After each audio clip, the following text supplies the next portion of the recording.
Lorsque nous avons créé Nodo en 2004, notre principale activité était la réalisation d'images de communication pour les projets d'architecture et d'urbanisme.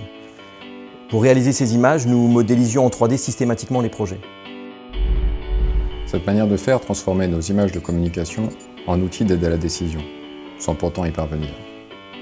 Il nous restait encore à trouver la bonne technologie.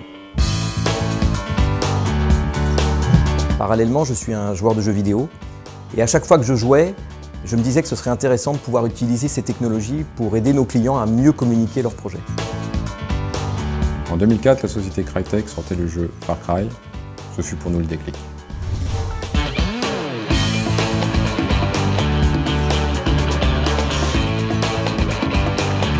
Bien que provenant du monde du jeu vidéo, cette technologie nous permet d'intégrer très aisément des données provenant de l'industrie ou de l'architecture. Nos outils sont compatibles avec les standards du marché. Nous utilisons des plans 2D, de la modélisation 3D, des photos satellites ou bien même des photos prises sur place afin de modéliser nos maquettes.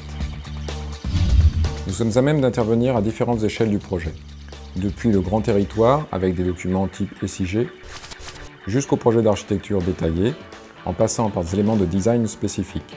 Cette capacité de passer d'une échelle à une autre nous permet d'interroger le projet sur la totalité de son process.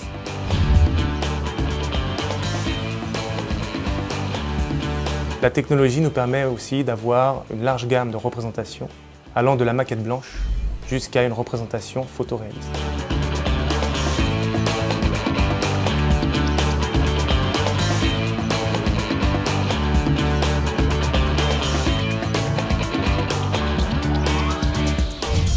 Le temps réel induit deux niveaux d'interaction. Un premier niveau en prise directe avec la fabrication de la maquette qui nous permet de valider avec le client la cohérence de l'ensemble des éléments constituant ce projet. Et un deuxième niveau d'interaction, plus en rapport avec l'utilisateur et son environnement virtuel, à même de faciliter et d'augmenter l'immersion.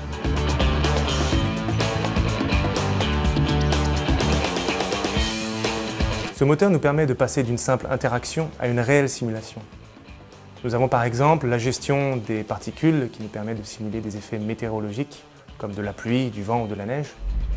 Ou nous avons même un moteur physique assez puissant qui nous permet soit de pratiquer simplement à pied une maquette, un lieu, ou bien en véhicule, une voiture, un bateau, ou bien de développer des systèmes beaucoup plus complexes de mécanique comme la mécanique d'une montre.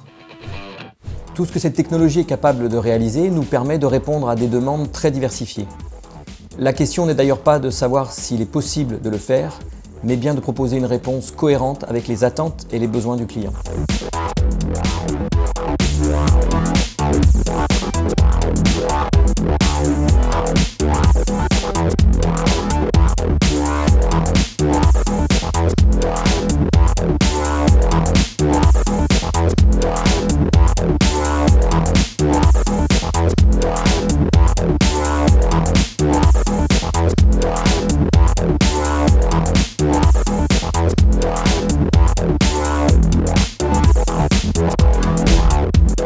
Chez Nodo, il n'y a pratiquement jamais de projet identique. Chaque cas et chaque client est réellement unique. Donc notre travail consiste à proposer des solutions qui s'adaptent aux besoins et aux attentes et surtout aux contraintes de chaque client, que ce soit des contraintes techniques, géographiques, budgétaires ou tout simplement de planning. Donc la modélisation 3D est une partie de nos services. Bien qu'étant la plus visible, ce n'est pas forcément la plus importante.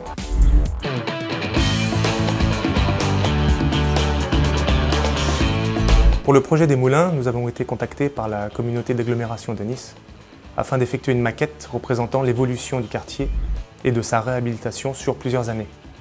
Pour ce faire, nous avons eu des données provenant des services de la mairie que nous avons complétées par des prises de données directement sur le site. Nous avons aussi développé une interface spécifique pour faciliter l'utilisation de cette maquette par notre client. Et nous avons aussi donné la possibilité à notre client de pratiquer la maquette de manière totalement libre. Pour nos clients de la communauté urbaine de Nice, la maquette est un outil d'aide à la décision qui leur a permis de réfléchir à la conception même du projet avec les différents intervenants et techniciens. Tous les sujets que nous venons d'aborder ne représentent qu'une infime parcelle des possibilités offertes par les nouvelles technologies. leur croissance, leur utilisation a réellement évolué de façon exponentielle ces dernières années, comme par exemple la stéréoscopie. Et nous prenons vraiment le pari que le croisement et la convergence de ces solutions innovantes va complètement bouleverser nos méthodes de travail à tous.